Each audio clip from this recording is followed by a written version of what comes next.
முதலில் வருகிறது அறையியல். உயரத்தில் இருப்பது சூரியன், உயரத்தில் இருப்பது சூரியன். அதனால்தான் ரவியும் உயரத்தில் இருக்கிறார். ரவி என்ற பேர் சூரியன் தானே. உயரத்தில் இருப்பது சூரியன், அதனால்தான் ரவியும் உயரத்தில் இருக்கிறார். அற வழியே இருப்பதும் ஒரு சிறப்பு, அறம் வழியே இயங்குதலும் ஒரு சிறப்பு.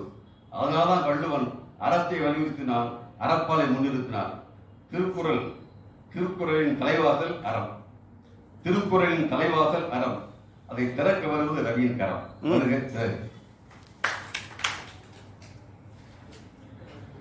கல்தோன்றி மண்தோன்றா காலத்தில் முன்தோன்றிய மூத்த மழை உடை வெள்ளம் என கவிதை கொட்டிய கவியரங்க தலைமைக்கு, கவிஞர்களுக்கும் அவையோர் அனைவருக்கும் பணிவான வணக்கம். ஒரு கண்டத்தில் அடித்தால் மறு கண்டம் காட்டு என்றார் இயேசுபிரான். ஒரு படி மேலே சென்று திருவள்ளுவர் சொன்னார், உனக்கு தீங்கு இழைத்த பகைவனும் வெட்கும் வண்ணம் நன்மை செய் என்றார். இதுவும் ஒரு அறம்தான். காந்தியடிகளின் அகிம்சைக்கு அடிப்படையானது. முப்பாலிலும் உள்ளது அறமே, முப்பாலிலும் உள்ளது அறமே. அறம் மட்டுமல்ல, பொருளிலும் அறம் உண்டு, இன்பத்திலும் அறம் உண்டு. பஞ்சமா பாதகம் செய்தேனும் தாயின் பசி போக்கு என்றது வேதம். பஞ்சமா பாதகம் செய்தேனும் தாயின் பசி போக்கு என்றது வேதம். தாய் பசியோடு இருந்தாலும் பாதகம் செய்யாதே என்றார் நம் திருவள்ளுவர். அறம் உரைத்தார்.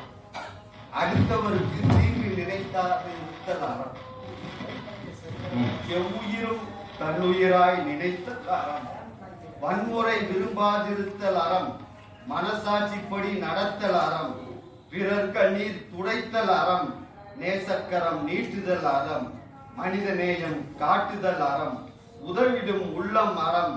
இருப்பதை பகிர்தல் அறம். வன்சொல் பேசாதிருத்தல் அறம். இன்சொல் மட்டுமே பேசுதல் அறம். அமைதி காத்தல் அறம். சினம் தவிர்த்தல் அறம். மரம் வளர்த்தல் அறம். விலங்குகளையும் நேசித்தல் அறம். பறவைகளிடம் பாசம் காட்டுதல் அறம். கட்டுப்பாட்டில் காமம் அறம். ஒழுக்கம் பேணுதல் அறம். பகையின்றி வாழுதல் அறம். புகை பிடிக்காது வாழுதல் அறம். மது அருந்தாது குடிக்காது வாழ்தல் அறம். பண்பாடு காத்தல் அறம். நேர்மையாக நடத்தல் அறம். கண்ணியம் காத்தல் அறம். பிறர் பொருள் திருடாதிருத்தல் அறம். மெய் மட்டுமே பேசுதல் அறம். வாய்ப்புக்கு நன்றி.